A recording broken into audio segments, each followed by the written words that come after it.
For all the latest updates, subscribe to News 9.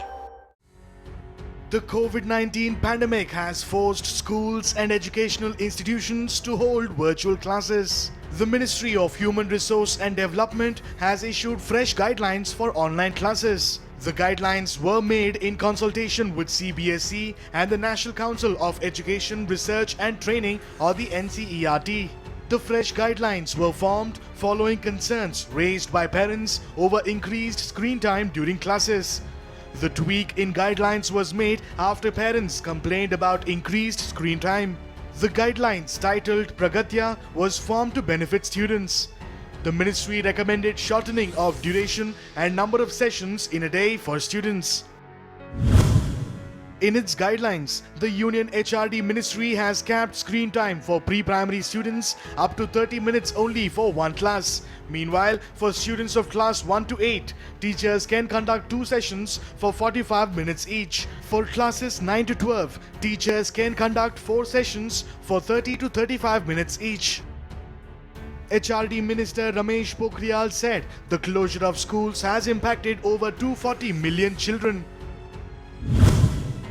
The COVID-19 pandemic has led to the closure of schools and has impacted over 240 million children of the country who are enrolled in schools. Extended school closures may cause loss of learning. To mitigate the impact of the pandemic, schools will not only have to remodel and reimagine the way teaching and learning have happened so far, but will also need to introduce a suitable method of delivering quality education through a healthy mix of schooling at home and schooling at school. The HRD minister also affirmed that the guidelines for online classes will ensure quality education for children at home.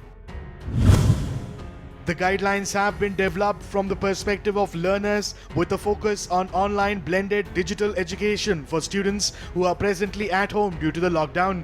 These guidelines on digital education provide a roadmap or pointers for carrying forward online education to enhance the quality of education. Moreover, the guidelines have instructed teachers to ensure they don't rush through classes to finish the syllabus. Do not rush for the sake of completing the syllabus, rather focus on the consolidation of learning. Plan the interventions keeping in mind students' level, age, resource availability, nature of content, etc. The guidelines also describe the need to meet concerns of cybersecurity and privacy. Parents in several states have raised concerns about cyber threat and security during online classes. Online classes for primary school children drew criticism from parents as they feared that children were exposed to malicious content while online. The Karnataka government also set up a committee to oversee the concerns over online classes. Universities and educational institutions have been shut from March 16th in wake of the COVID-19 pandemic. Even as the government has eased restrictions, schools and colleges remain shut.